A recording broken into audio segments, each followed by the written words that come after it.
Okay, so let's go ahead and continue with this optimization problem. So still this is our profit function that depends on x being the number of microchips produced.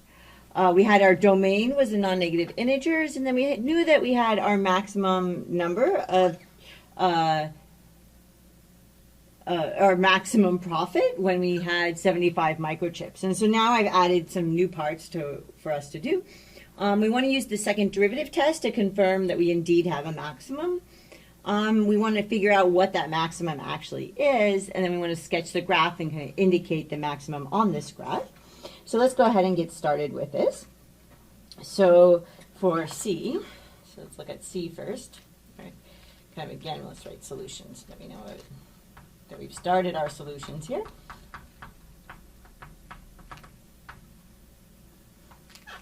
Okay, so we have C. So what do we need to do? We need to check. So we need to check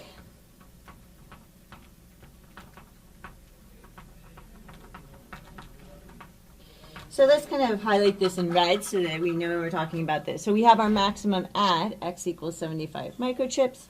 So we need to take that, we need to stick that into the second derivative. So we're going to take this function, we're going to take the derivative twice, we're going to put in 75, and then we want to confirm that this is less than 0, because then, concave down, why the frown? And so you get a picture like this, right? And so I actually find it really helpful, concave down, why the frown, draw it down, and then you can look and see, oh wait, that would be a maximum if it's up on the top like that. Okay, so I actually find that really useful. Otherwise, I think it's very difficult to remember the second derivative test. People tend to want to swap it for, it's very, very common. In fact, I always had that problem too, so it helps me to draw it. Okay. So let's just go ahead and do this. So in the first part, we're just going to take the derivative. So we start out with our function. So we start out with this function pi of x is going to equal 675x plus 108x squared minus x cubed. Okay, so this is our profit function here. Then we're going to take the first derivative, and we're going to get, so we have pi of x. And in fact, I'm actually going to say this second derivative here, I'm going to give it a color. So we're looking for the second derivative. I'm just going to be orange so that when we know when we've gotten to that. Okay, so we have 675 plus 216x. We computed this one before. Okay, and now we do the second derivative. So again, we take the derivative with respect to x. So we just take this derivative. So we take the derivative and we take the derivative again. So derivative of a constant is 0. So we start with this, something times x. So I just get 216. And then here, right, the 2 gets multiplied by the 3. So I get minus 6. And then, right, the power goes down by 1. Okay. So then the question is when we now stick in the 75 into here, do we get something negative? So concave down. So what happens? So if I want to take this second derivative and I want to substitute in 75, then how do you do this? So I have 216 minus 6 and then times 75. Right, this is really, really big. So if I double this, I get 150. If I multiply it by 4, then I would double that again. I get 300. That's already too big, but then it needs to get even bigger. Okay, so this is less than 0, and I'm good.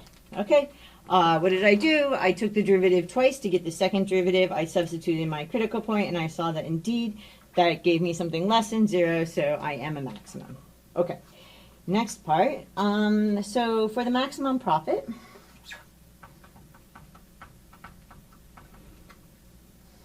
so for the maximum profit, right, what do I need? Well, I'm going to stick this same number, but I'm going to stick it back into my original function. So I'm going to take pi of 75, right, Okay, so let's go ahead and compute that. So pi of 75, so I'm putting this back into this function, which is here or here. So I have pi of 75 is going to equal, I like just doing this where I put the parentheses every time I see where my x is going to go so that I don't get confused.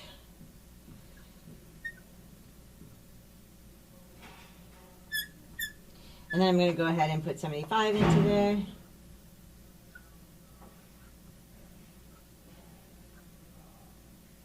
Okay.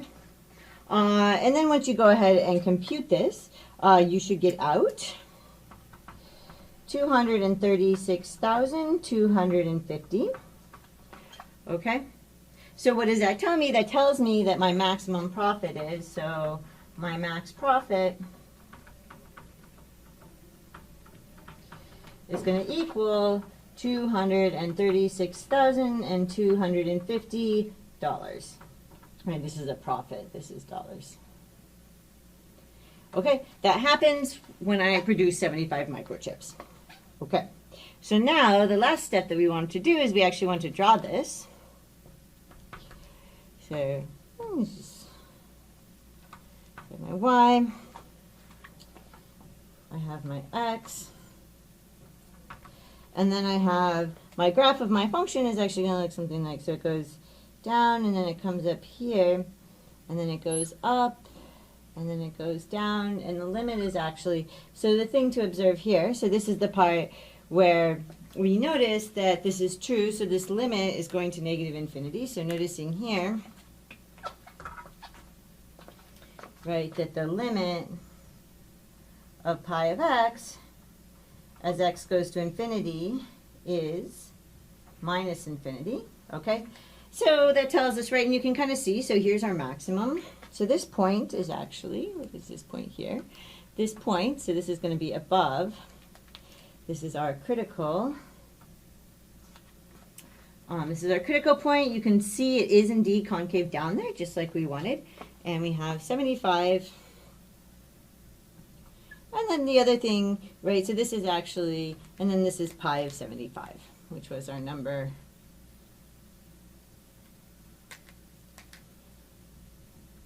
Right, so we already computed that number. That's 236,250. So that equals 236,250. Okay. So that's that point on the graph. So this number here is this height here, this maximum height. So that's actually going to be, that's going to give us this maximum height. So that's the 236,250 that I wrote right there. Okay, so that's that height there. And something else to kind of look at. Oh, and this is microchips, right? This entire thing here is microchips. We know that we're only looking at integer values, and our domain, right? What color have I not used here? I know I use this for the derivative, but we're going to use this for one more thing. We're also going to use this for my domain, right? I'm looking at integers, so it kind of looks like, like, you know, integer values, and going in that direction, infinitely far out. And you can see, just like we kind of noticed, so we looked at the endpoint here. It was 0. It was definitely less than here. And then because our limit then went down, and there were no other critical points, then we know that this is going to be, oh, this is indeed the max. Okay. So,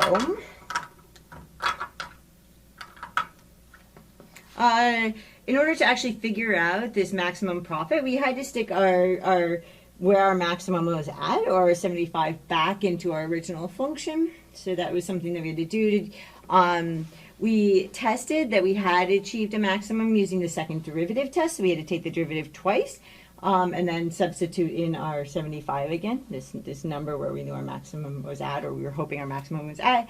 Because it was less than 0, we're concave down, kind of like here, and you can see that you can kind of see the peak is going to give you the maximum. And then you can, when you look at the graph, you can see why we needed to check the endpoint, right? We needed to check here. We need to kind of check that we actually go, we're not going up into infinity somewhere. So, okay, so that made some sense, and I will see you in the next lecture.